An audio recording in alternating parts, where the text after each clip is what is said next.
Hello बच्चों, इस video में हम रेगुलरली क्या डिस्कस करते हैं? MCQs and assertion and reason. Arihant की बुक के हैं ये सारे के सारे। आज हमारा 10th सैम्पल पेपर है। स्टार्ट करें कैप्टन। देखो क्या लिखा है, under root 10 theta is equal to 3 sine theta.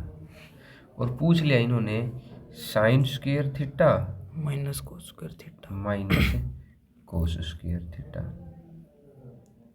ये बात पूछ ली भाई सुबह। अब एक बात बताओ, मुझे ये देखते ही पता मेरे दिमाग में क्या आ गया। जैसे अंडर रूट है 10 को मैं ऐसे लिख दूँ तो sine theta upon cos theta is equal to 3 sine theta. Sine theta इधर मल्टीप्लाई में उधर जाके डिवाइड में, कोस थीटा डिवाइड में उधर जाके मल्टीप्लाई में, 3 मल्टीप्लाई में इधर आके डिवाइड, साइन से साइन कैंसल, ऊपर से रूट कैंसिल होके कहाँ आ गया? नीचे। मतलब मेरे पास इधर तो आया कोस थीटा, इधर आया 1 अपॉन रूट 3। सुम यही बात है भाई। अगर मैं यहाँ पे अभी एक ट्राइंगल कंप्लीट कर लेता हूँ, इस एंगल को अगर थीटा कह दूँ, कोस होता है बेस अपॉन हाइपोटेन्यूज, थीटा के अकॉर्डिंग बेस होता है साइड वाला 1, हाइपोटेन्यूज कितना है? रूट 3 ये कितना हो जाएगा? रूट 2। अब निकालना sine square theta minus cos square theta. Sine क्या होता है? थीटा के अकॉर्डिंग परपेंडिकुलर अपॉन हाइपोटेन्यूज इसका स्क्वायर माइनस कोस तो यही है 1 अपॉन रूट थीटा का स्क्वायर। अब शुभम, इसका दोनों का स्क्वायर कैंसिल कितना आएगा? 2/3। इसका स्क्वायर रूट कैंसिल 1/3। दोनों से इकट्ठे कितना आया? 1/3। जब नीचे लाइक फ्रैक्शन होता है ऊपर वाले में से माइनस कर देंगे, सीधा कितना आया? 1/3। सही है शुभम? कैप्टन सही है भाई। अगला क्या लिखा है? 10 square 45 minus cos square 30 minus cos square is equal to x sine 30 cos 60।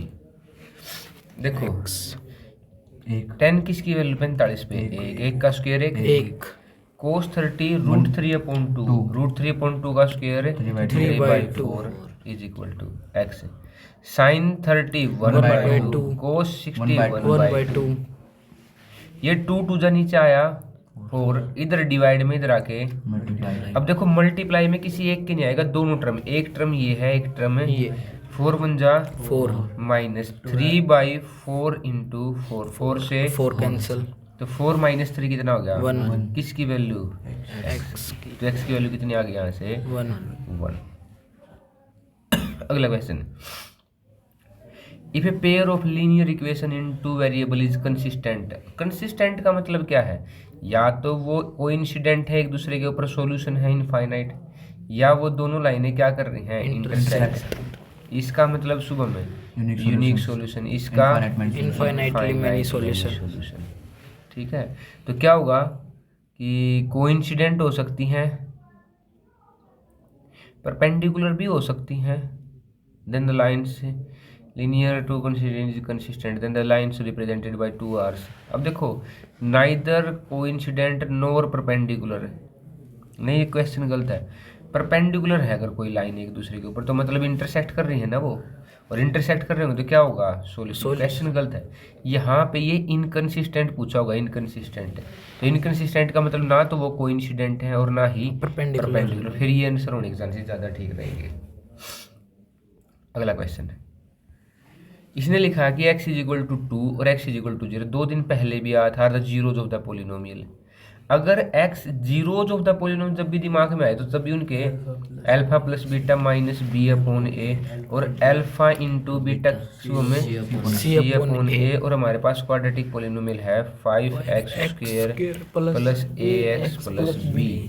अब पुट करते हैं भाई, अल्फा प्लस बीटा कितना होगा? कितना दिया है? ए अल्फा दिया है 2, बीटा दिया है 0, 2 प्लस 0 2, माइनस बी की वैल्यू कितनी है यहाँ से? ए अपॉन ए की वैल्यू कितनी है? 5। ये 5 डिवाइड में इधर जाके मल्टीप्लाई, 5 2 जा इज इक्वल टू माइनस है, इधर की माइनस कहाँ जाएगी? ए की वैल्यू कितनी आ गई? शुभम 2 इंटू 0 सी की वैल्यू क्या है? बी अपॉन ए की वैल्यू क्या है? 5। इसमें सी की वैल्यू क्या है? बी। ये 5 डिवाइड में उधर मल्टीप्लाई में, 0 के मल्टीप्लाई में कुछ जीरो। भी। तो बी की वैल्यू कितनी आ गई? डी। डी आंसर हमारा। ठीक है, अगला question.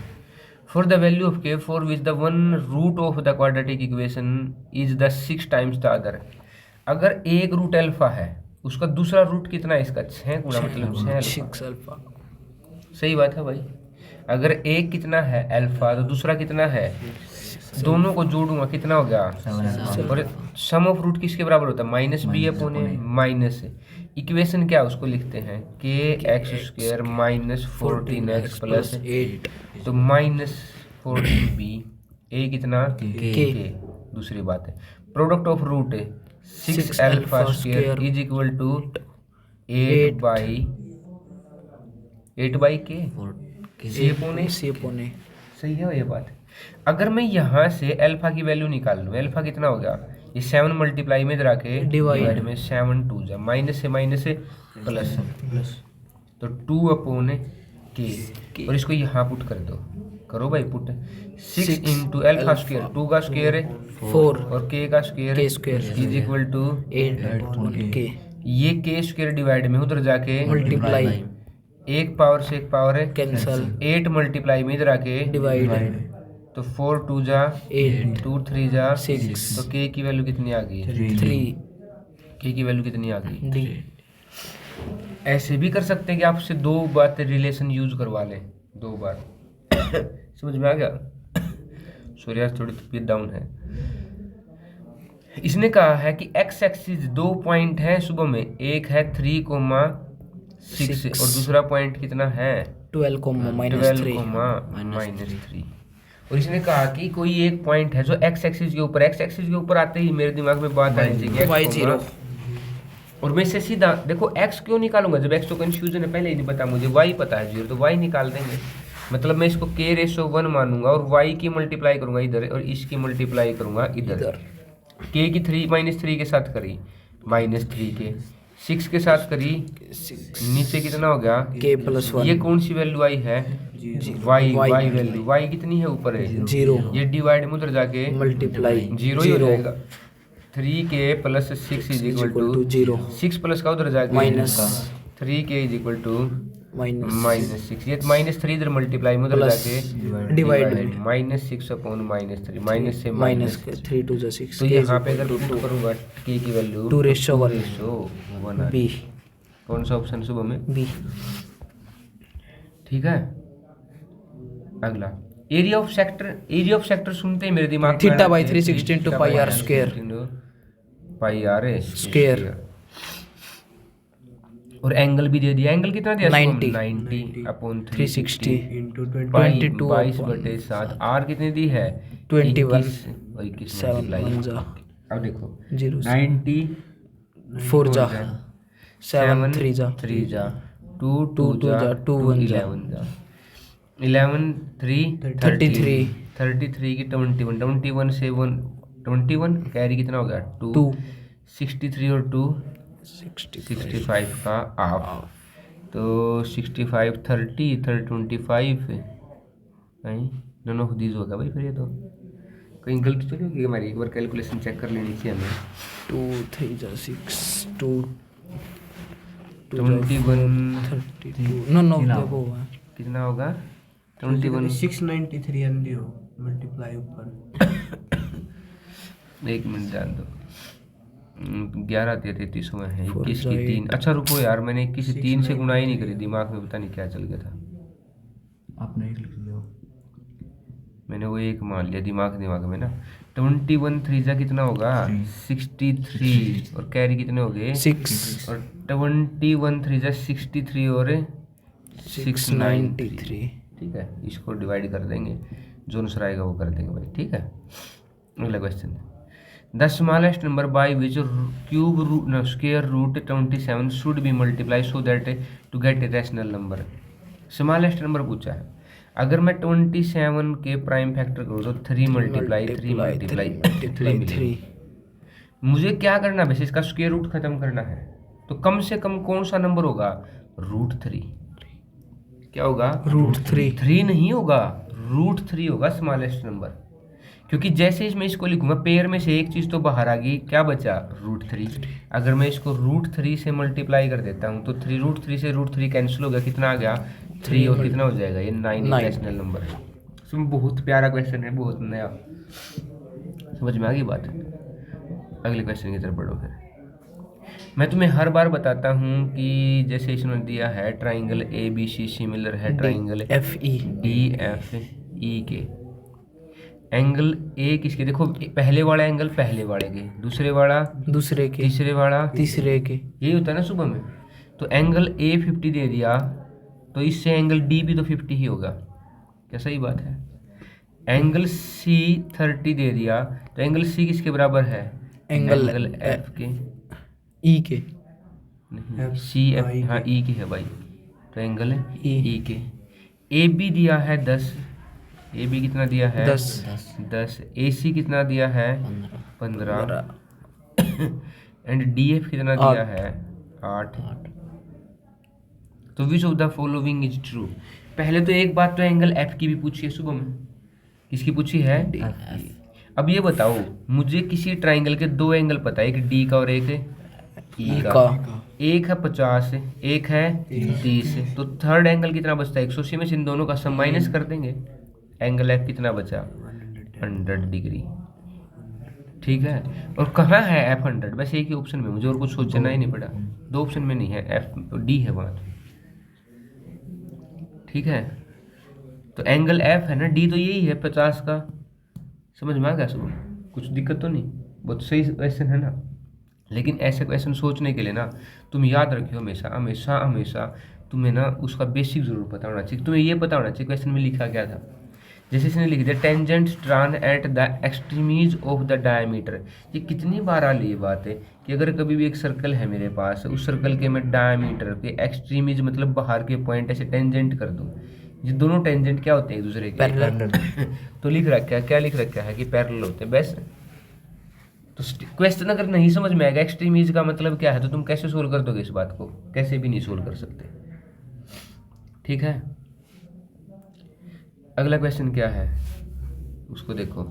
2 poles of the height, एक 11 मीटर की है एक 6 मीटर की है। Stand at the vertically upright on a plane ground if the distance between their feet is 12 metre then distance between their tops. भाई क्या क्वेश्चन दे दिया। अब यहाँ देखो कि क्या लिखा है कि एक है 6 मीटर एक है 11 मीटर, इनके बीच की डिस्टेंस ये है 12, ये है 6, ये है 11। अब इनके टॉप की डिस्टेंस ये होगी, सुबह हो गया नहीं होगी, यहाँ क्या बनेगी एक राइट एंगल ट्रायंगल। ये तो कितनी है सुबह में 12 ही है, नीचे वाला जब नीचे यहाँ सीधी सीधी डिस्टेंस तो 12 ही रहेगी दोनों जगह है। ये 11 है, नीचे वाली 6 क्योंकि यहाँ वाली 6 है, ऊपर वाली कितनी बची 5। और राइट एक हमें ट्रिपलेट पढ़ा हमने 5 12 13, और 13 कब होगा जब हाइपोटेन्यूज, इसमें हाइपोटेन्यूज ही है 13। 5 और 12 तो क्या है बेस परपेंडिकुलर, तो ये गैप कितना है उन दोनों के बीच का 13। बहुत बढ़िया क्वेश्चन है ना। अगला क्वेश्चन देखो। ए toy is the shape of the cone over A hemisphere, मतलब कि कोन है और ऊपर हेमिस्फीयर है। Radius of hemisphere 3.5, height of the toy. भाई बहुत बढ़िया क्वेश्चन है, मान के चलो कि एक हेमिस्फीयर है ऐसे, इसके ऊपर क्या रखा है कोन। थोड़ा बना के देखे बन जाएगा इससे, नहीं बन रहा भाई। ठीक है, तो ये है शुभम, समझ में आ गई बात। ओके, अब इसकी जो रेडियस है कोन की भी इसकी दोनों की कितनी है 3.5, दोनों की सेम है 3.5। और टोटल हाइट है शुभम यहाँ से लेके यहाँ तक, ये वाली तो 3.5 है, टोटल कितनी है 15.5। तो इस ये ऊपर वाली कितनी बच गई 12, मतलब इसकी वाली कितनी बच गई 12 सेंटीमीटर। मुझे चाहिए टोटल सरफेस एरिया। अब ध्यान दो, इन्होंने लिखा तो टोटल है लेकिन टोटल सरफेस एरिया का फॉर्मूला नहीं लगाने के लिए बोला इन्होंने। समझो कि अगर मैं एक हेमिस्फीयर को ले लूँ इस साइड से और इस साइड से और उस साइड से दोनों तरफ से कवर कर देते एक बॉल के हम, तो क्या हेमिस्फीयर का टोटल सरफेस एरिया पूछ रहे थे, तो बॉल का टोटल सरफेस एरिया निकालते हो या हेमिस्फीयर का 3πr² 3πr² लगा के जोड़ते हैं, क्या 6πr² निकालते हैं भाई। बॉल जुड़ने के बाद बन गई स्फेयर, और स्फेयर का टोटल सरफेस एरिया कितना है 4 पाई आर स्क्वायर। अगर हेमिस्फेयर का टोटल सरफेस एरिया देखें वो 3 पाई आर स्क्वायर, 2 का लगाएंगे तो 6 पाई आर स्क्वायर हो गया। लेकिन गलत है ये अप्रोच, क्योंकि इनका जो सर्कुलर फेस है ना सुबह में वो तो चिपक चुका है, वो तो खत्म हो गया वहाँ पे। तो ऊपर वाले के लिए क्या निकालेंगे पाई आर एल, नीचे वाले के लिए क्या निकालेंगे 2 पाई आर स्क्वायर, और दोनों को जोड़ेंगे। दोनों का ही कर्व्ड टोटल नहीं लिया जाएगा, दोनों का ही कौन सा सरफेस एरिया लिया जाएगा कर्व्ड सरफेस एरिया। अब जब तुम्हारे पास एक है 12, एक है 3.5, तो तुम L निकालोगे ना वो आएगी 12.5। अब हमें L पता, R पता, पाई आर एल वाले फॉर्मूले में लगा देंगे और इसमें भी लगा देंगे। क्या कर देंगे फिर सोल्व कर देंगे। सुबह में लगा क्वेश्चन क्या लिखा है कि NH term of AP, NH term का मतलब AN कितना दिया है 3n-8। अगर मैं n की जगह 1 पुट कर दूं, पहली टर्म 3 - 5 कितना 3 - 8 -5 शुभम। अगर मैं 2 पुट कर दूं 3 2 जा 6 6 - 8 2 -2 A3 पुट कर दो शुभम में 3 3 जा 9 - 8 1। और अगर मैं इसमें से इसको माइनस करूं मतलब -2 -5 माइनस से प्लस, तो मतलब D कितना आ रहा है हर बार 3। अब हमें D पता लग गया, A पता लग गया। क्या पूछा है इसने 16th टर्म। अरे अभी निकालना ही नहीं, हमें तो कुछ भी नहीं करना। A16 का सीधा फॉर्मूला लगा देंगे 3 इंटू सुबह में 16 माइनस 16 दिए 48 माइनस 8 है 40 बस, कुछ करना ही नहीं था, फॉर्मूले में सीधा सीधा लगाना। अगला question in an isosceles right angle triangle if the hypotenuse is 5√2 then the length of the side of the triangle. अब इसने लिखा है कि किसी आइसोसेल्स राइट एंगल ट्राइंगल में हाइपोटेन्यूज है, आइसोसेल्स है शुभम, वो कैसी है आइसोसेल्स है, और ये कितनी दी है हाइपोटेन्यूज है 5√2।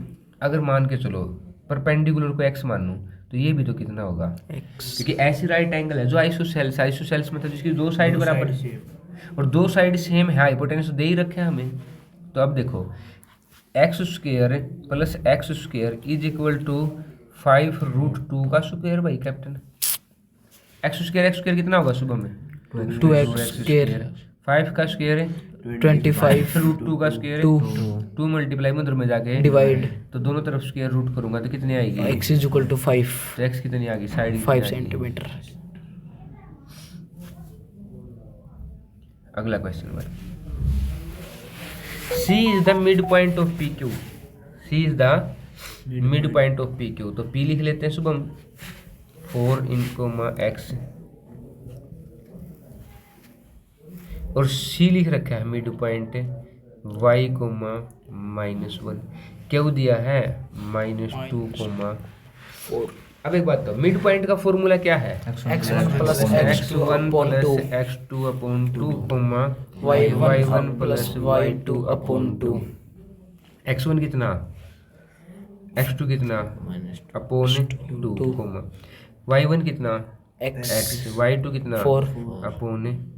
अब एक बात बताओ यही चीज क्या इसके बराबर है नहीं है y, -1 के, क्योंकि ये जब हम ये फॉर्मूला लगाया हमने किसके इस पॉइंट के तो कोऑर्डिनेट निकाले, वो तो दे ही रखे हमें पहले ही। मतलब ये पहले वाला किसके इक्वल है y के, दूसरे वाला किसके इसके।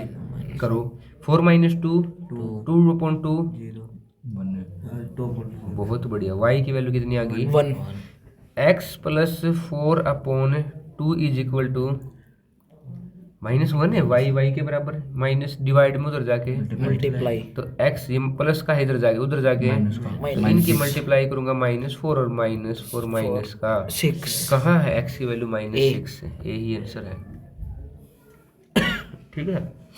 अगला mean and median of a distributions are इतना इतना।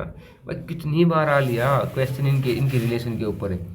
3 median is equal to 2 mean plus mode, मुझे भी याद हो गया, मुझे फॉर्मूला याद नहीं था। ठीक है, इतनी बार इन्होंने करवा दिया। तो अब देखो मीन की वैल्यू है पुट कर देंगे, मोड अपने आप निकल जाऊंगा। ठीक है। अगला क्वेश्चन क्या लिखा है for the group data summation FI दे दिया हमें, थोड़ा गलत बन गया। समीशन FI कितना दिया है 20 और समीशन x FI XI कितना दिया 2p प्लस 20 2p प्लस 20 20 और मीन दे दिया। अब मीन का फॉर्मूला क्या होता है? Summation f i fi upon Summation fi fi is equal to mean. तो पुट कर दो, कितना है fi xi 2p plus 20 fi कितना है, मीन कितना है 12। ये इधर डिवाइड में उधर जाके मल्टीप्लाई में, तो 2p plus 20 is equal to कितना 240 20 उधर जाके माइनस तो 2p इज इक्वल टू 240 में से 20 माइनस करेंगे 220 मल्टीप्लाई में उधर जाके तो 110 p की वैल्यू कितनी आ गई 110 बस। ए अगला difference between circumference and the radius of the circle. Circumference का फार्मूला सुबह माइनस रेडियस है आर और कितना दिया है ये डिफरेंस है 37। क्या कॉमन ले लूंगा r 2 इंटू पाई की वैल्यू माइनस में 1 इज इक्वल टू 37 22 दूनी 44 अपॉन 7 माइनस करूँगा तो ये 7 इसके एलसीएम लूँगा तो यहाँ जाएगा इज इक्वल टू 44 माइनस से 37 है तो r इंटू 37 अपॉन 7 इज इक्वल टू 37 7 डिवाइड में उधर जाके मल्टीप्लाई 37 मल्टीप्लाई में इधर आके डिवाइड 37 से 37 r की वैल्यू कितनी आ 7 और इसने पूछा area of the circle. Area of the circle क्या होता है पाई आर स्क्वायर। आर कितनी आ गई थी हमारी 7 से 7 कैंसिल 7 टू द 40 154 है सेंटीमीटर स्क्वायर। ये रबी ऑप्शन ठीक है। अगला क्वेश्चन इसने लिखा है कि पॉइंट P ना पॉइंट ये are the form a right angle triangle. मतलब कि एक पॉइंट है A जिसको हमने लिख दिया 3,2। दूसरा पॉइंट है कोई भी मान लेते, मुझे इसका कन्फर्म नहीं होगा कि हम इसी को ले रहे हैं -2 -3। तीसरा पॉइंट है 2,3। देखो बात तो मैं आपकी मान सकता हूँ, मुझे नहीं, क्योंकि इसका जो रीजन है ना पहले हम इसको तो कंफर्म करेंगे राइट एंगल है तो ये परपेंडिकुलर होगा, ये बेस होगा, ये हाइपोटेन्यूज और परपेंडिकुलर का स्क्वायर प्लस बेस का स्क्वायर इज इक्वल टू किसके बराबर होगा हाइपोटेन्यूज। लेकिन पहले तो मुझे परपेंडिकुलर ही निकालना पड़ेगा डिस्टेंस फॉर्मूला लगा के। तो अगर मैं इसको B और इसको C मान लेता हूँ तो पहले तो मुझे AB निकालनी पड़ेगी सुबह में। AB क्या होगी √x2 - x1। मैं 3 में से इसको माइनस करूँगा माइनस माइनस प्लस 5 का स्क्वायर। मैं 2 में से इसको माइनस करूँगा माइनस माइनस प्लस 5 का स्क्वायर। 5 का स्क्वायर सुबह में 25 प्लस 25 है 50 तो √50 आ गया जी। अगला क्या निकालना है मुझे BC। 3 साइड निकालनी है सेम है। देखो 2 - 2 करूँगा क्या आएगा 4 0 ना 2 में से -2 माइनस करूँगा 4 का स्क्वायर। 3 में से 3 माइनस करूँगा 6 का स्क्वायर। कितना आ गया 4 4 जा 16 और 36 से मतलब √52। अब मुझे एक साइड और निकालनी है, वो क्या है AC। निकालो 3 - 1 का स्क्वायर और 2 - 3 का स्क्वायर मतलब -1 का स्क्वायर और 1 का स्क्वायर दोनों का 1 1 आएगा, कितना आ जाएगा √2। अब ध्यान दो इसका स्क्वायर करूंगा तो 50, इसका स्क्वायर करूंगा तो 2 और इसका स्क्वायर करूंगा तो 52। क्या इन दोनों का सम इसके बराबर है नहीं है? तो ये राइट एंगल है भाई। ठीक है, राइट एंगल हमने जो लिया था उसके ऊपर नहीं है, राइट एंगल किसके ऊपर है इस पॉइंट के ऊपर, क्योंकि सबसे बड़ी राइट कौन सी आई इसमें BC। मतलब इसके सामने वाले मतलब इस एंगल पे 90 डिग्री था यहाँ पे। हमने थोड़ा सा क्योंकि वो तो हमें कन्फर्म नहीं था ना कि कहाँ है एंगल। लेकिन इसका जो रीजन है, रीजन क्या कहा इसने कि x, y वो इक्वल डिस्टेंस है। एक बार तो किससे 3,6 से, एक बार किससे -3,4 से। अगर ये बात भी सही है, मुझे नहीं पता है कि सही है नहीं है, लेकिन अगर ये सही है तो करेक्ट एक्सप्लेनेशन तो नहीं है, इसका मतलब ये तो गलत हो गया हमारा, ये तो हो ही नहीं सकता। भाई ये बताओ पिछले में तो हमने पाइथागोरस थ्योरम लिया और डिस्टेंस फॉर्मूला लगा के, इसने रीजन में कहीं बताया है? हमेशा ध्यान रखना कि एक पार्ट भी सोल्व करो, टाइम नहीं बच रहा है तो एक बात गलत होगी और असर्शन इज फॉल्स ये भी गलत होगी। तो ऑप्शन कितने बचे अब 2। अगर टाइम नहीं बच रहा है तो 2 में से आंसर लगाओगे। अब रीजन वेरीफाई करना है सही है या नहीं है, वो क्या करके निकालेंगे डिस्टेंस फॉर्मूला। पहले इसका निकालूंगा, मतलब इसको A मान लेता हूँ, इसको B और इसको C। मैं एक बार निकालूंगा A B C A B, तो क्या हुआ कैप्टन है अंडर रूट एक्स माइनस 3 का whole square plus y minus 6 का होल स्क्वायर बराबर किसके होगा, दूसरी distance a c under root है एक्स माइनस माइनस से प्लस प्लस 3 का होल स्क्वायर है और वाई माइनस से 4 का होल स्क्वायर। शुभ दोनों तरफ स्क्वायर कर देंगे तो स्क्वायर रूट कैंसिल, सोल्व करो एक्स माइनस 3 का whole square x square plus 9 minus 6x इसका सोल्व करूंगा y square plus plus 36 plus minus 12y, ठीक है, is equal to x square plus 9 plus 6x है और plus y square plus 16 minus 8y। अब देखो दोनों तरफ एक्स स्क्वायर है कैंसिल, वाई स्क्वायर है कैंसिल, 9 है कैंसिल, 6x इधर माइनस का उधर जाके प्लस का, 6x और 6x कितने हो गए 12x, ये 2y इधर माइनस का उधर जाके प्लस का उधर जाके माइनस का 12 है क्या, माइनस का उधर जाके प्लस का क्या बचेगा 4y। अब देखो इधर बचा केवल 16 को इधर से इधर लेके आऊंगा माइनस का 36 माइनस 16 20। अब सुन दोनों तरफ 4 से डिवाइड कर दो, इसको भी करूंगा तो 5, इसको करूंगा तो 3, इसको करूंगा तो 1, कितना बचा, क्या यही लिखा हुआ इन्होंने, बिल्कुल यही लिखा 3x plus y equal to y. Reason भी सही है, एसर्शन भी सही, लेकिन क्या नहीं है, Correct explanation नहीं है। अगला क्वेश्चन, 2 एक रैशनल नंबर है, बिल्कुल सही बात है। And square root of all positive integer are sinless, नहीं भाई रीजन सही है, क्या सभी का स्क्वायर रूट है, सभी नेचुरल पॉजिटिव इंटीजर्स का रूट का 2 कर दिया हमने, क्या इरेशनल नंबर है, इरेशनल है, लेकिन क्या स्क्वायर रूट 4 इरेशनल है, नहीं, फिर ये तो रैशनल है, तो रीजन गलत है, असर्शन क्या है सही। समझ में आ गया, तो फिर यहीं पे ख़त्म करते हैं। Thank you for watching.